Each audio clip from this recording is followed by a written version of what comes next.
Thank you मित्रों, आपकी YouTube channel से और सक्सेस क्लासेस में पहला पार्ट हम फिजिक्स का ले रहे हैं। इस पार्ट का नाम है हिंदी मीडियम से प्रकाश का परावर्तन एवं अपवर्तन। सर्वप्रथम इस पार्ट में जानते हैं पहला पार्ट फिजिक्स का, इसलिए हमारी वीडियो में लास्ट तक बने रहिए। पहले पार्ट में दे दिया है प्रकाश। अब देखते हैं प्रकाश क्या है।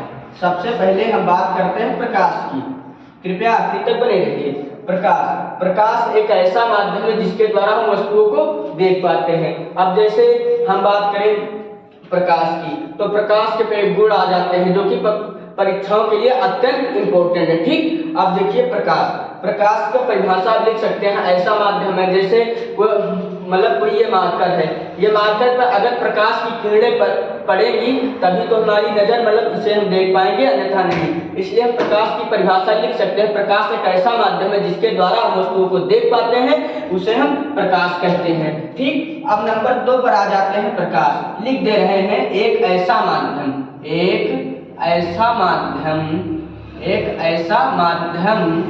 जिसके द्वारा हम वस्तुओं को देख पाते हैं,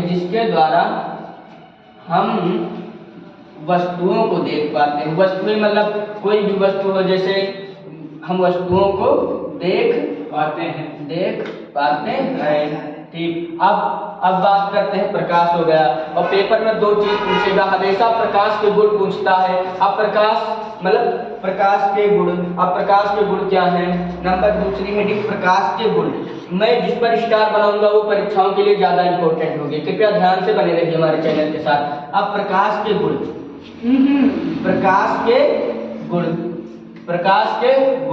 ठीक, अब यहाँ पर देखिए प्रकाश के गुण क्या है। पहली बात, एक प्रकाश होता है वो हमेशा सीधी रेखा में गमन करता है। और निर्वात में प्रकाश की चाल आप लिख लीजिए 3 गुणे 10 की पावर 8 मीटर प्रति सेकंड होती है। अब प्रकाश का गुण हम लिखते हैं। नंबर 1, प्रकाश जो होता है वो सरल रेखा में गति करता है। हमेशा 2 नियम पूछेगा, 4 नियम तो नहीं पूछता, लेकिन फिर भी हम 2 नियम बता दे रहे हैं। नंबर 1 लिख लीजिए, प्रकाश सीधी रेखा में गमन करता है। हमेशा प्रकाश की किरणें सीधी रेखा में गमन करती हैं। और दूसरा गुण ये है कि प्रकाश जो है अपारदर्शी माध्यम से नहीं गुजर पाता।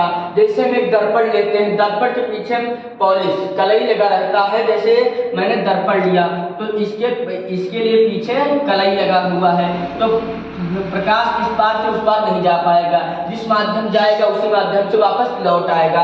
इसलिए दूसरा गुण ये हो गया कि प्रकाश लिखे दे रहे हैं, प्रकाश सीधी रेखा में गमन करता है। प्रकाश सीधी रेखा में गमन करता है। ठीक, अब दूसरा नंबर, प्रकाश जो है अपारदर्शी माध्यम से नहीं गुजर पाता है। प्रकाश अपारदर्शी माध्यम से नहीं गुजर पाता है। प्रकाश अपारदर्शी माध्यम से नहीं गुजर पाता है। कृपया हिंदी की राइटिंग खराब हो तो क्षमा करना। प्रकाश अपारदर्शी माध्यम से नहीं गुजर पाता है। ठीक, अब मुझे आशा है कि आप लोग इसका स्क्रीनशॉट ले लीजिए। मुझे आशा है कि आप सब लोग इसका स्क्रीनशॉट ले चुके होंगे। ठीक, अब हम आगे बता रहे हैं। अब बता रहे हैं हम तीसरा नियम, प्रकाश का तीसरा गुण बता रहे हैं। तीसरा गुण, जो प्रकाश होता है वो 7 रंगों का विभगोर होता है। 7 रंगों का विभगोर होता है। प्रकाश 7 रंगों का विभगोर होता है। प्रकाश 7 रंगों का विभगोर होता है। विभगोर होता है। अब आप सब लोग इसका स्क्रीनशॉट ले लीजिए, तब तक मैं इसे रेस कर रहा हूँ। आई होप कि आपने इसका स्क्रीनशॉट ले लिया होगा, इसलिए हम इसे रेस कर रहे हैं। अब हम पढ़ेंगे प्रकाश का मैंने प्रकाश की पढ़ा दिया भली बात। अब हम पढ़ेंगे परावर्तन क्या है। इसके रेस कर रहे हैं भाई। अब परावर्तन क्या है? नंबर 1 हेडिंग है आपका परावर्तन। परावर्तन क्या है? आप हमारे साथ बने रहिए, आपको रटना नहीं पड़ेगा, ये मेरी जिम्मेदारी है। कृपया देखते रहिए अंत तक। परावर्तन जैसे मैंने ले लिया, ये कोई क्या है, ये तल है, ये भूमि का क्या है, इधर तल है। कृपया देखते रहिए, ये क्या है, ये भूमि का तल है। हमेशा प्रकाश की किरण, मैंने अभी प्रकाश के गुण में लिखाया है कि प्रकाश जो है वो सीधी रेखा में गमन करता है। मैंने मान लिया कि प्रकाश अगर जैसे इस बोर्ड पर पड़ा, जिस दिशा से आ रहा है उसी दिशा से मतलब लौट जाएगा वापस। प्रकाश का ये हो गया प्रकाश का तल। अब देखिए ये हो गया परावर्तक तल, ये भूमि का तल है। मान लीजिए ये कोई किरण है, आने वाली किरण को क्या कहते हैं, आपतित किरण। आने वाली किरण को क्या कहते हैं, आपतित किरण। ये बीच में अभिलंब है। देखो प्रकाश की किरण आई, एरो लगा लेना, प्रकाश की किरण आई, परावर्तक पृष्ठ टकराई, पुनः वापस लौट गई। देखो अपने ही माध्यम में वापस लौट गई। इस प्रक्रिया को, इस पूरी प्रक्रिया को हम प्रकाश का परावर्तन कहते हैं। ठीक, ये हुआ अभिलंब। ये क्या हुआ, अभिलंब हुआ, अभिलंब हुआ, ये अभिलंब हुआ। ये हुआ अपवर्तित किरण, अपवर्तित किरण। ये हुआ अपवर्तित किरण, ये हुआ परावर्तित किरण, परावर्तित किरण। ठीक, इसके बीच में दो कोण बनते हैं जिन्हें स्नेल का नियम भी कहते हैं। एक होता है साइन आई, एक होता है साइन आई, एक होता है साइन आर। दो कोण बनते हैं। एक बार फिर से डेफिनेशन इसके भी पी मार है। देखो जब कोई प्रकाश की आने वाली आपतित किरण, ठीक, किरण आई, ये परावर्तक पृष्ठ, किसी परावर्तक पृष्ठ टकराई और पुनः अपने माध्यम में वापस लौट गई। इस प्रक्रिया प्रकाश का परावर्तन कहते हैं। ठीक, क्लियर है। किरण आई और किसी तल से, परावर्तक तल से टकराई, यहाँ पर परावर्तक तल कहेंगे, परावर्तक तल से टकराई और अपने ही माध्यम में वापस लौट गई। इस पूरी प्रक्रिया को हम प्रकाश का परावर्तन कहते हैं। और क्वेश्चन में ये भी पूछ सकता है कि प्रकाश के परावर्तन के नियम लिखिए, प्रकाश के परावर्तन के दो नियम लिखिए। तो हम प्रकाश के परावर्तन के नियम पर आते हैं। नंबर 1, परावर्तन का नियम। परावर्तन का नियम ये मोस्ट इंपोर्टेंट है, परावर्तन का नियम। अब पढ़ेंगे परावर्तन के नियम की ओर। परावर्तन के नियम क्या है? नंबर 1, पहले यहाँ पर देखिए आपतित किरण, यहाँ पर देखिए आपतित किरण, अभिलंब व परावर्तित किरण तीनों एक ही बिंदु पर तो मिल रहे हैं ना। देखिए आपतित किरण, अभिलंब व परावर्तित किरण तीनों एक ही बिंदु पर मिलते हैं। तो लिखिए पहला नियम ये हो गया कि आपतित किरण व तथा परावर्तित किरण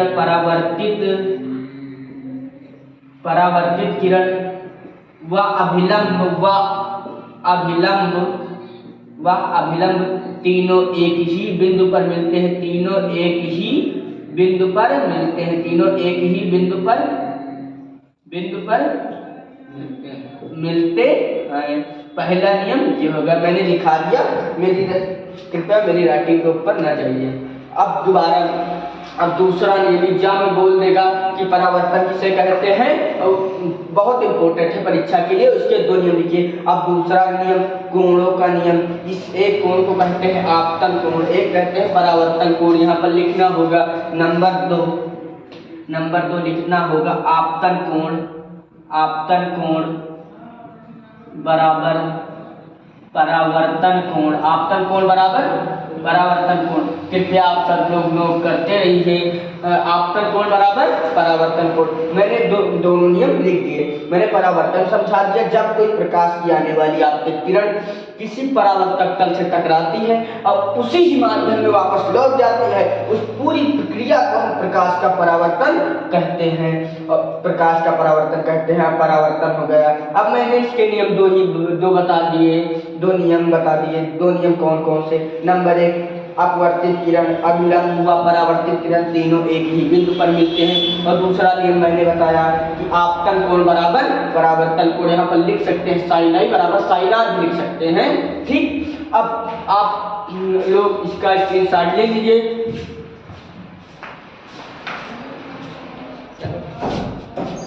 आई होप, आशा है कि आप लोगों ने इसका स्क्रीनशॉट ले लिए होंगे। अब आगे चलते हैं, क्योंकि पूरा 1 शॉट में चैप्टर समाप्त करना है। बने रहिए हमारे चैनल के साथ। रेस कर रहे हैं।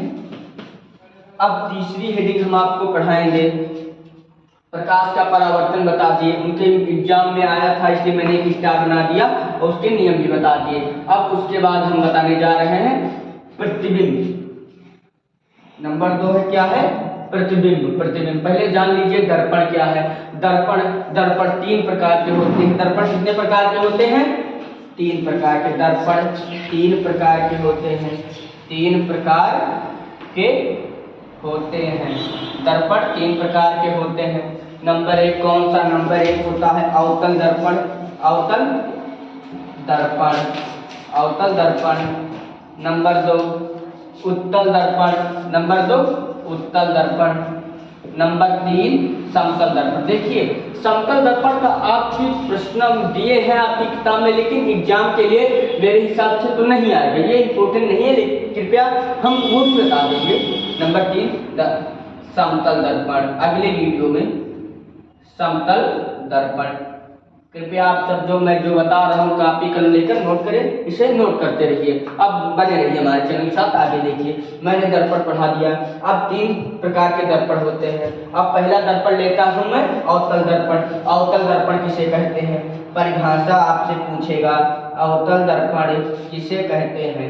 देखिए इधर अवतल दर्पण क्या है, देखो अवतल दर्पण, अवतल दर्पण, ये देखो अवतल दर्पण। आप इसकी परिभाषा लिखेंगे जिसके उभरे हुए भाग में, देखिए आप ये कोई परावर्तक पृष्ठ है, मैंने एक पूरा गोला रहा होगा, मैंने एक आधे गोले का खंड ले लिया, मैंने मान लिया कि आधे गोला खंड मैंने ले लिया, ये परावर्तक पृष्ठ है। इसके बाहरी में मतलब क्या हुआ? पॉलिश लगी है। तो अवतल दर्पण की परिभाषा यहाँ पर क्या निकलेगी आप लोग देखिए, जिसके वह दर्पण जिसके उभरे हुए भाग में पॉलिश लगी होती है उसे हम अवतल दर्पण कहते हैं। ठीक, वह दर्पण जिसके उभरे हुए भाग में पॉलिश लगी होती है उसे हम अवतल दर्पण कहते हैं। कृपया आई होप कि आपने अब जान चुके हैं। अब दोबारा दूसरा दर्पण हम पढ़ते हैं, उत्तल दर्पण। दूसरा उत्तल दर्पण। अब उत्तल दर्पण क्या है?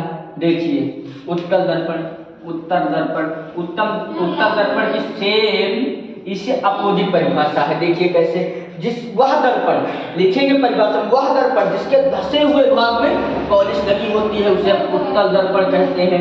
अवतल में मैंने क्या बताया? वह दर्पण जिसके उभरे हुए भाग में पॉलिश लगी होती है तो उसे अवतल दर्पण कहते हैं। उत्तल दर्पण जिसके धसे हुए भाग में पॉलिश लगी होती है उसे उत्तल दर्पण कहते हैं।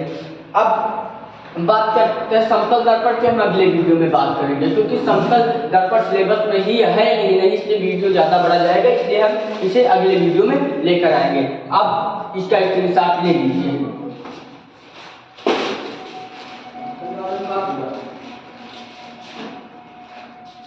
आई होप कि आपने इसका स्क्रीनशॉट ले लिया होगा।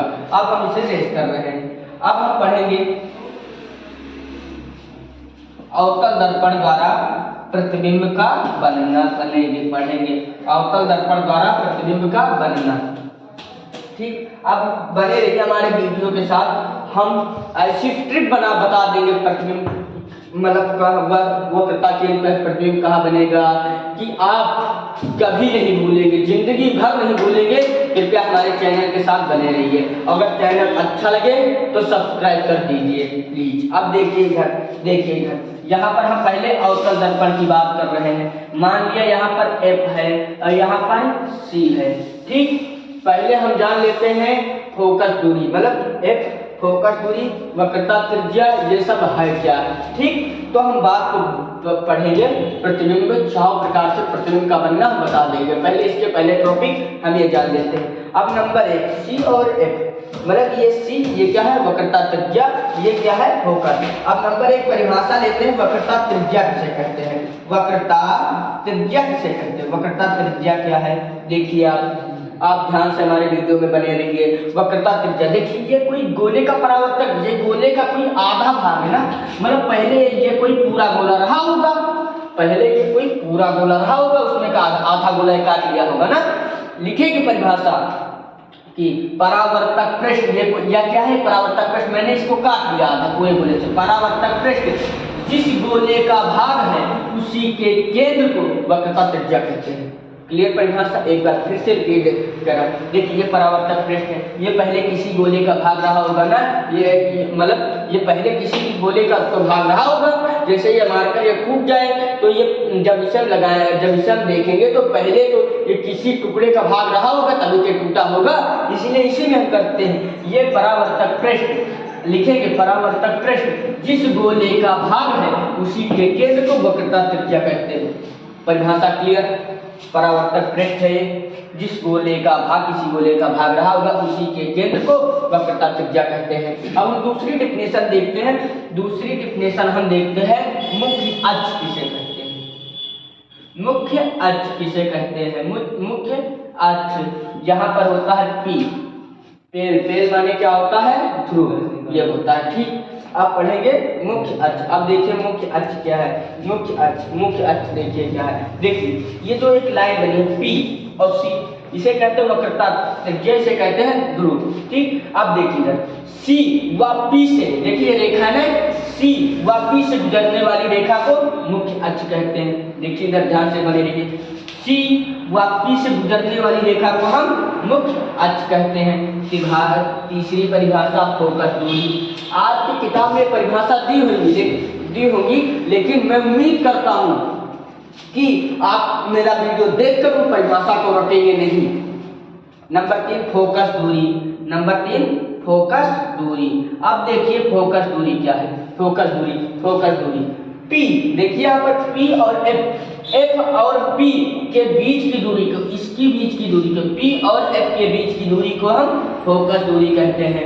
P और F की बीच की दूरी को फोकस दूरी कहते हैं। नंबर 4, अब हम जानते हैं हमारा वक्रता त्रिज्या हो गया, मुख्य अक्ष हो गया, फोकस दूरी हो गया। अब बचा हमारा ध्रुव।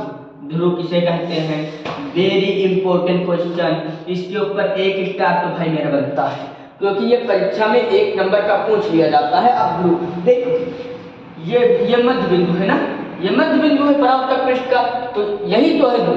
देखो परावर्तक पृष्ठ के मध्य बिंदु को, ये मध्य बिंदु है ना बीच में, मध्य बिंदु को हम ध्रुव कहते हैं। एक बार कृपया फिर से देखिए, परावर्तक पृष्ठ के मध्य बिंदु को हम ध्रुव कहते हैं। ठीक, आई होप कि आपको समझ में आ रहा होगा। अब आगे देखिए, अब इसे हटा देते हैं। अब आगे देखिए 5 हुई। अब देखते हैं फोकस तल। फोकस तल किसे कहते हैं? फोकस तल किसे कहते हैं? देखिए अब फोकस तल किसे कहते हैं? देखिए इतना बड़ा बना दिया। फोकस तल किसे कहते हैं? देखो जितनी किरणें होगी सब फोकस से गुजरेंगी, जितनी किरणें होंगी सब फोकस से गुजरेंगी। अब इधर देखिए, इधर देखिए, यहाँ पर लिखना होगा कि मुख्य अक्ष, ये मुख्य अक्ष ना, मुख्य अक्ष के समानांतर आने वाली प्रकाश की किरण परावर्तक पृष्ठ है ना, परावर्तक पृष्ठ से टकराकर वापस लौट जाती है। मतलब परावर्तक पृष्ठ से टकराकर फोकस से होते हुए वापस लौट आती है, उसे हम फोकस तल कहते हैं। कृपया एक बार परिभाषा और देखिए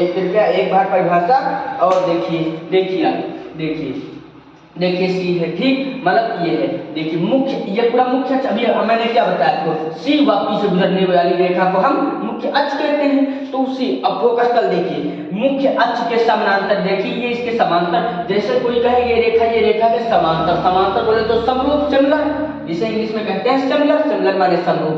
अब देखिए इधर मुख्य अक्ष के समानांतर आने वाली कोई प्रकाश की किरण, ये किरण है मुख्य अक्ष के समानांतर आने वाली कोई प्रकाश की किरण परावर्तक तल से, जब ये क्या है? परावर्तक तल से फोकस से होकर गुजरती है। परावर्तक तल से फोकस से होकर परावर्तक तल से परावर्तन, मतलब यू है परावर्तक पृष्ठ, परावर्तक पृष्ठ से परावर्तन के पश्चात, यहाँ पर परावर्तन हुआ, परावर्तन के पश्चात फोकस से वापस लौटती है। उस पूरी प्रक्रिया को फोकस तल कहते हैं। एक बार और देखिए, मेरे साथ वीडियो पर बने रहिए। मुख्य अक्ष के समानांतर आने वाली कोई किरण परावर्तक पृष्ठ से परावर्तन के पश्चात फोकस से गुजरती है, तो उस प्रक्रिया को हम फोकस तल कहते हैं। अब कुछ भी मेरे हिसाब से नहीं बचा है। अब कृपया आप लोग इसका स्क्रीनशॉट लीजिए।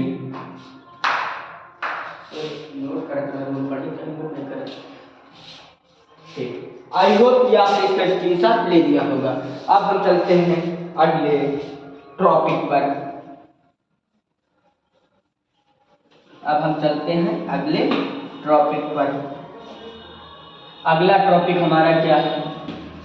6 प्रकार का अवतल दर्पण द्वारा 6 प्रकार का प्रतिबिंब का बनना। देखिए लिखेंगे स्टार, इस पर तो मैं डबल स्टार बनाऊंगा। देखिए अवतल दर्पण द्वारा अवतल दर्पण द्वारा प्रतिबिंब का बनना, प्रतिबिंब का बनना अवतल दर्पण द्वारा। देखिए प्रतिबिंब बनने की 6 कंडीशन होती हैं, 6 कंडीशन होती हैं। आप मैं बता रहा हूं कैसे। देखिए पहली बात तो ये कौन सा दर्पण मैंने अभी बताया, बोलो अवतल दर्पण है, क्योंकि इसके उभरे हुए भाग में पॉलिश लगी होती है, उसे अवतल दर्पण कहते हैं। देखिए इधर ये क्या है, ये कोई एफ है, इसे फोकस, ये वक्रता त्रिज्या है। ठीक, अब देखिए यहाँ पर, अब देखिए सर्वप्रथम मान लिया ये अनंत है, अनंत को इंग्लिश में कहते हैं इन्फिनिटी, इन्फिनिटी माने अनंत। अब देखिए इधर देखिए, ध्यान से देखना, प्रतिबिंब कोई पूछेगा फोकस पे प्रतिबिंब कहाँ बनेगा, आप तुरंत ही उसका आंसर दे देंगे। कृपया हमारे वीडियो को लास्ट तक देखिए। देखो पहले आता है, अगर अनंत पर वस्तु है तो प्रतिबिंब कहाँ बनेगा, अनंत पर है तो फोकस पर बनेगा, उल्टा। देखिए अब कहेगा 6 कंडीशन होती है, अनंत व सी के बीच जब वस्तु है तो प्रतिबिंब कहाँ बनेगा। आप जितना इधर जाएंगे इधर लौट आइए, इधर लौट आइए, सी व एफ के बीच बनेगा, ठीक, छोटा बनेगा। अब देखिए अगर वक्रता केंद्र पर है तो वस्तु का प्रतिबिंब कहाँ बनेगा, वक्रता केंद्र पर ही बनेगा। अगर सी और व एफ के बीच वस्तु है तो प्रतिबिंब कहाँ बनेगा, अनंत व वक्रता केंद्र के बीच बनेगा। अब देखिए अगर एफ पर वस्तु है तो फोकस पर प्रतिबिंब बनेगा। देखिए अनंत पर है तो फोकस पर बनेगा, ठीक, मतलब इधर चले आइए, जितना ये इधर बढ़ेगा आप इधर चले आइए। अनंत पर है तो फोकस पर बनेगा, अनंत और वक्रता त्रिज्या के बीच है तो एफ और सी के बीच में बनेगा, वक्रता त्रिज्या पे है तो प्रतिबिंब वक्रता त्रिज्या पे बनेगा और सदैव बराबर बनता है, वक्रता त्रिज्या पर हमेशा बराबर है। वक्रता त्रिज्या कहिए या वक्रता केंद्र कहिए, बात एक ही है, ठीक, वक्रता त्रिज्या वक्र केंद्र पर बनेगा, ठीक। अब देखो सी और एफ के बीच वस्तु है तो अनंत व सी के बीच बनेगा। अब एफ पर है तो अनंत पर प्रतिबिंब बनेगा। एक कंडीशन, 1 2 3 5 कंडीशन हो गई। अब 6वीं कंडीशन देखिए, इसे कहते हैं ध्रुव। अगर सी और एफ के बीच होगा तो प्रतिबिंब उस पार बनेगा। हमेशा ये चीज ध्यान रखिए, वास्तविक रहेगा तो प्रतिबिंब उल्टा बनेगा। लिख लीजिए वास्तविक बनेगा तो उल्टा, और आभासी बनेगा तो काल्पनिक बनेगा। दर्पण के उस पार बनेगा, इसका मतलब आभासी बनेगा। आभासी मतलब सीधा, आभासी बनेगा तो सीधा बनेगा। आभासी जैसे मुझे आभास होना, आभासी बनेगा तो सीधा बनेगा। अब वास्तविक बनेगा तो उल्टा बनेगा। कृपया आप लोग इसका स्क्रीनशॉट ले लें।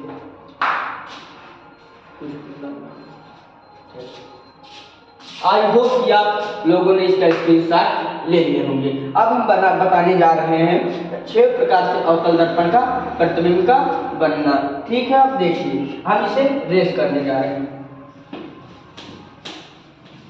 आशा है कि आप लोगों ने स्क्रीनशॉट ले लिया होगा। अब देखिए यहाँ पर 6 कंडीशन होती हैं।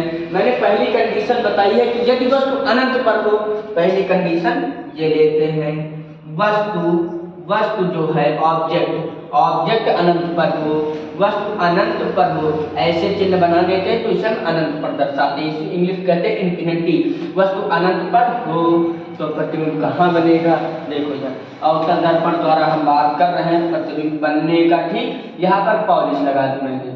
हमेशा अगर देखो पॉलिश नहीं लगाओगे तो बन ही नहीं पाएगा, क्योंकि प्रकाश की किरण इस पार से उस पार पारदर्शी पार हो जाएगी। अपारदर्शी मतलब उस पार से, पारदर्शी का मतलब होता है कि इस पार से उस पार चली जाए, अपारदर्शी का मतलब होता है कि इस पार से किरण उस पार ना जा पाए। ये ध्यान रखना अक्सर। अब देखिए पहली चीज वस्तु अनंत पर हो, तो मैंने क्या किया, यहाँ पर F है, यहाँ पर C वक्रता केंद्र है, यहाँ पर ये अनंत है, तो मैंने वस्तु को अनंत पर रख दिया।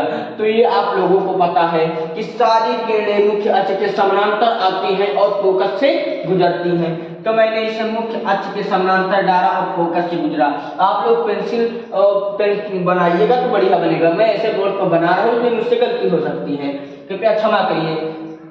ठीक, अब फोकस पे बनेगा, तो इसकी कंडीशन अब कहेगा अवतल दर्पण द्वारा प्रतिबिंब बनना और उसकी प्राकृति भी दर्शाइए, उसकी साइज कैसी है। अब इधर देखिए, नंबर 1 तो ये बहुत छोटा बना, नंबर 1 लिख देंगे, यहाँ पर क्या लिखेंगे, वास्तविक। देखिए वास्तविक, देखो उल्टा बन रहा ना, वस्तु के उल्टा बन रहा था। नंबर 2 वास्तविक है तो उल्टा बनेगा। नंबर 3 उल्टा वस्तु से बहुत ही छोटा बनेगा, यहाँ पर गैप नहीं है, लिख देंगे वस्तु से छोटा, वस्तु से छोटा, वस्तु से छोटा। अब देखिए आप, वस्तु से छोटा बनेगा। एक किरण अगर इधर भी डाल सकते हैं आप रहकर, चलो इधर भी डाल दें, जितनी किरणें होंगी वो सारी फोकस से जाएंगी। ठीक, वस्तु से छोटा बनेगा। कृपया करके इसका स्क्रीनशॉट ले लीजिए।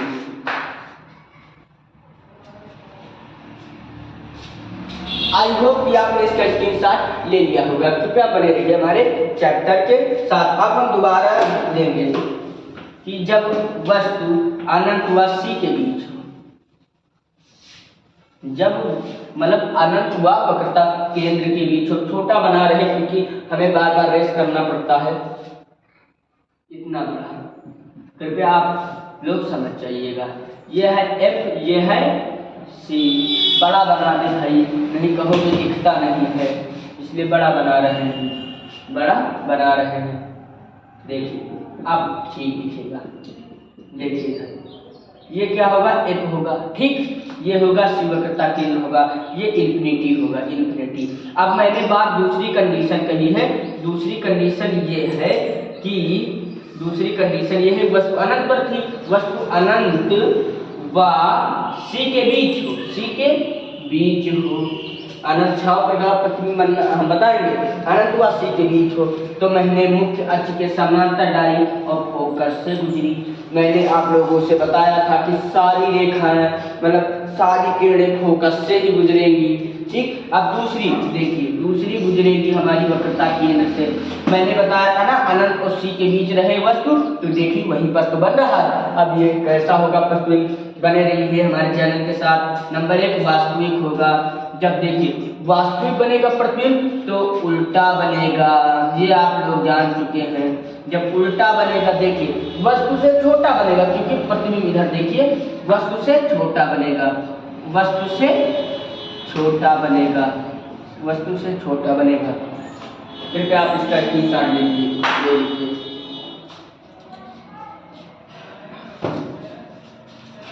आई होप कि आपने इसका स्क्रीनशॉट ले लिया होगा। कृपया बने रहिए हमारे चैनल के साथ। अब आगे देखिए, ड्रेस कर लें।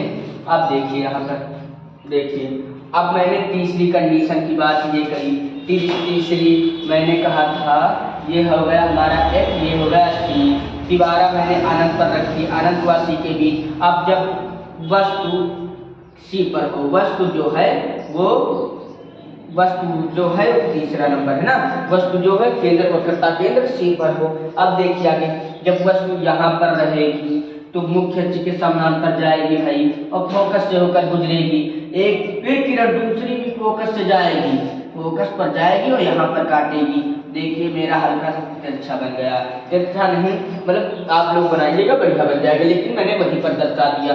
नंबर 1 इसकी साइज क्या लिखेंगे, वास्तविक बनेगा। देखिए हमेशा वस्तु बन रहा वास्तविक। नंबर 2 उल्टा, ठीक, नंबर 2 उल्टा। नंबर 3 क्या होगा, देखिए वस्तु के बराबर बनेगा। नंबर 1 बराबर बनेगा, वस्तु के बराबर बनेगा, वस्तु के बराबर, वस्तु के बराबर। कृपया इसका स्क्रीनशॉट लीजिए।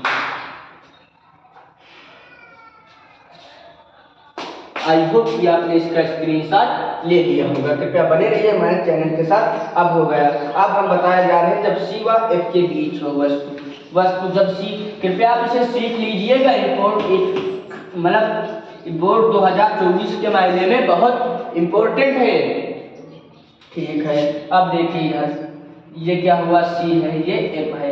अब मैंने क्या कहा, वस्तु सी व एफ के बीच हो, वस्तु एफ ये सी रहेगा, ये एफ रहेगा। ठीक, देखिए जब वस्तु जो है मैंने बता दिया वक्रता केंद्र को, वस्तु सी व एफ के बीच, सी व एफ के बीच हो, सी व एफ के बीच हो तो प्रतिबिंब कहाँ बनेगा। देखिए मैंने सी व एफ के बीच रखा तो मैंने इधर से गुजारा समानांतर, देखिए समान जैसी रेखा मुख्य अक्ष के समानांतर आई, फोकस से गुजरी। ठीक, अब दूसरी रेखा भी फोकस से गुजरेगी तो देखिए यहाँ काटेगी। ये अनंत है ना, अनंत और सी के मैंने क्या बताया था, यहाँ पर रहेगा तो बनेगा। अब नंबर 1 कृपया इधर देखते रहिए। ठीक, नंबर 1 वास्तविक बनी, नंबर 1 वास्तविक बनेगा, वास्तविक बनेगा तो उल्टा बनेगा, दिखा दिया। नंबर 2 वस्तु से बड़ा बनेगा, वस्तु से बड़ा बनेगा, वस्तु से। कृपया बोरिंग मत कीजिए चैप्टर, इंटरेस्ट इन इस चैप्टर को करते रहिए, क्योंकि कभी पढ़ाई से इंटरेस्ट पढ़ाई में ही होना चाहिए। अब इससे स्क्रीनशॉट ले लीजिए। देख, आई होप कि आपने इसका स्क्रीनशॉट ले ली होगा। कृपया बोरिंग होकर बंद मत कर दिए, कृपया लास्ट तक बने रहिए। अभी हम एक अच्छे इसमें टेक्निक लाएंगे, मतलब पूरा चैप्टर ऐसा पढ़ा देंगे कि एक ही बार में दिमाग में फीड हो जाएगा। कृपया हमारे चैनल पर बने रहिए। अगर लेक्चर पसंद आ रहा है तो लाइक जरूर कर दीजिए। अब देखिए आगे, मैंने बता दिया कि सी और एफ के बीच हो। अब देखिए हम बता रहे हैं ये दर्पण है, ये कौन सा दर्पण है, अवतल दर्पण है, क्योंकि मैंने बहुत देर बताया है जिसके उभरे हुए भाग में पॉलिश होती है FSC। अब मैं क्या बता रहे, जरा सी व एफ के बीच, अब एक वस्तु जो है वह एफ के बीच हो, वस्तु एफ के बीच हो, वस्तु एफ के बीच हो, मतलब वस्तु एफ पर हो, वस्तु जो है एफ पर हो, सॉरी गलती होगी, एफ पर हो। देखो जब एफ पर होगी तो ऐसे होगी ना, ये फोकस से गुजरेगी।